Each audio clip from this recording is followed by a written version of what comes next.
Good morning, Warriors. Back with another episode of Vigor Warriors 2. I'm kind of doing some errands here, so I figured I'd do one on my way around and kind of focus on a couple things. Thank you so much for the comments, and you guys are mentioning that I don't look 61, so I appreciate that a great deal.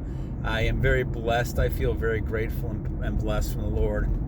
That after all this time, 20 some years of researching and doing this, that I finally find somewhat the answer, moving in the right direction at least, when it comes to retention and all the other things that you have to do around that. And so I'm happy about that. The bigger happiness for me, bud, is to be able to share that with all you guys and get a lot of great comments. And so that kind of makes me feel satisfied. I'm a teacher by nature. I've always been. And so once again, teaching is just another form for me kind of sharing information and teaching and hoping that you guys kind of get something out of this that you can use. So if you feel that it's important enough, please listen, go ahead, comment, take your time. I appreciate all the time and effort you guys do that. I know you're very busy, especially in these hard times that we have right now. They will get better. They will get better. I got a sneaking feeling that things will all get better pretty soon, but kind of going on a bridge here. So, but thank you guys for all your comments, likes, all those type of things too. So, as we look at this issue really talks about the idea of going back to Marc's comment. I want to kind of focus on this one a little bit today. And Marc did something that he kind of focused on a lot and saying, okay, semen retention is important, and we all know that it is. Obviously, we wouldn't be talking about it if it's not.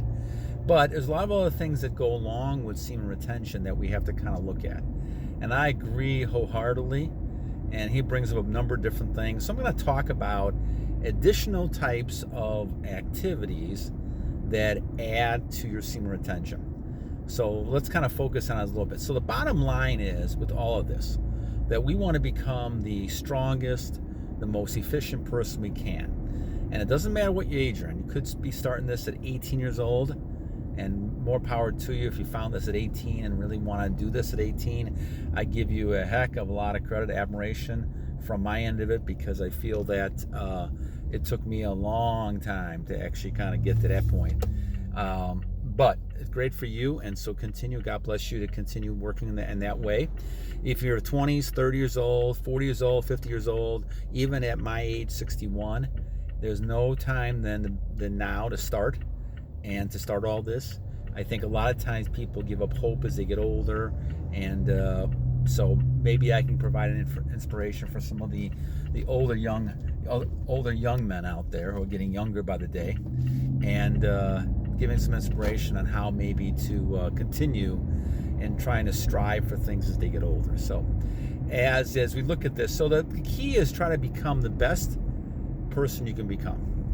And I think that what you really want to do is kind of focus on all these activities that are positive in nature and not negative.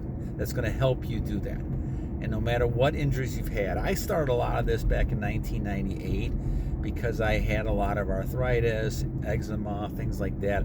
I had injuries because of football. I played in high school and college, and it was very, very difficult for me at 35 to even move around. Now, I had no idea about flexibility and doing all these kind of exercises and things like that, but I had gone into a Goodwill with my wife. We had just moved into the area in the Midwest here, and they had a Goodwill. And so we went in there, and I found this book by Kendler, Kendler, called The Fountain of Youth. And I just thought, I've been reading it. I kind of figured, well, this really, probably another one of these kind of books just to sell. Not a lot of, information in there. But there is a lot of great information. It's talking about the Tibet tribes back in the 50s and the ancient tribes of men who lived a long time. And when you look at this, and you now see it with the yoga masters and different types of people that you see it living 120 some years, and you see why they do that. And you can see their exercises and things they're doing. So I really booked into these exercises, and I started these in 1998. And I have had very few times I've been sick. I think I've been sick 3 or 4 times, and most of the time it's when I forgot to do these things. And then, so it does talk about the fact in this book, and we'll have to share the book, but there is videos on the book that I did, but I actually want to go through the exercises, and when I get a break, I'm going to do that. And I've been saying that for a while, so I will get to it. But the thing is that it talks about exercises that can actually make you more flexible. It's kind of a combination of Pilates in the old days and stretching and yoga and things like that. So I started doing those exercises, and I saw a huge difference. And so I have not been sick more than a couple times since 1998, and nothing over the last 10 years. But I could not do the 6th one. There was 6 of them altogether. I could not do the 6th one. And the 6th one kind of baffled me a little bit, because at the time I didn't really understand what was going on and what they were talking about. But what they were talking about was the fact that to become superhuman, you have to basically commit your lifestyle and do this one thing, and that's not to have sex with intercourse that you're releasing energy. Now, I could not understand this and get my mind around this back in 1998.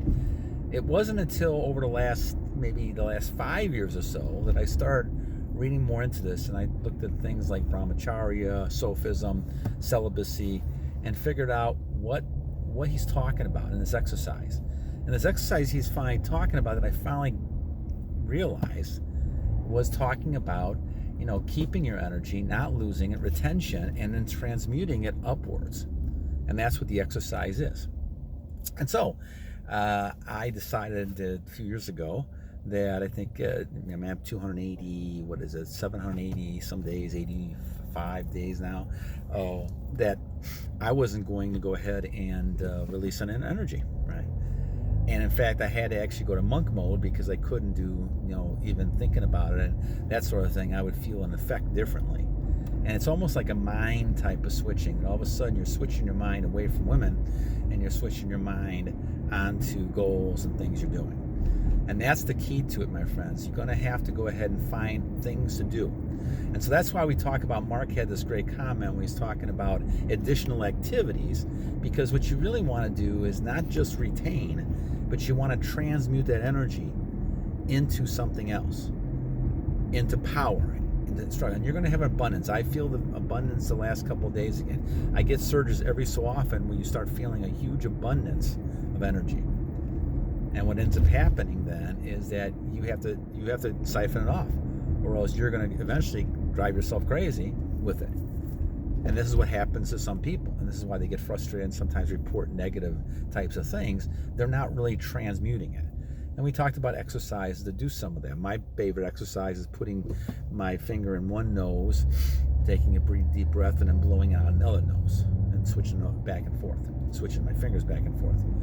And that tends to breathe it down. Deep breathing tends to allow that to go down. And so it's commonality. So there's a number of things that Marc talked about as well. So let me kind of go through some things that I've added to my strategy and repertoire with all this. And so the first thing that I kind of focus on is really looking at exercising. And so I do a little bit of weight training. I don't do a lot, but I do some heavy lifting with some weights, because that builds your testosterone as well, and your energy continues to build with that. And then I also have, I have one dog, another dog's coming. So we have a big Great Pyrenees dog, and I have another one that's a Newfoundland, and those guys are about over 100 pounds each, so they keep me in shape walking through those guys when I'm not working. And that's another exercise, walking a lot. I try to get in, and I think I saw this in a Liver King guy talking about this. I try to get at least 20,000 steps in a day, and at least get 4,000 calories a day, so that gives me a chance to kind of work on that. I think Qigong, I think I'm saying that right, is also another thing that people use, and I've done those exercises as well. Slower contractions of your body as you're moving around, those things are really important as well.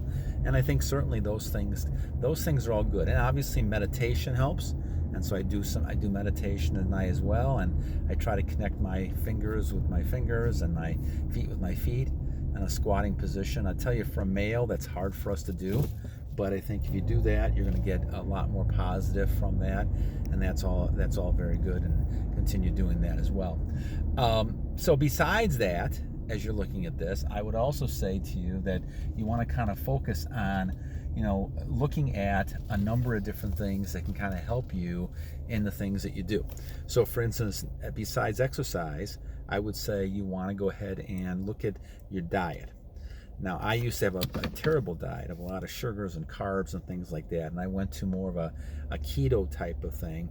I'm not totally keto, but I'm also a combination of different things as I go through this.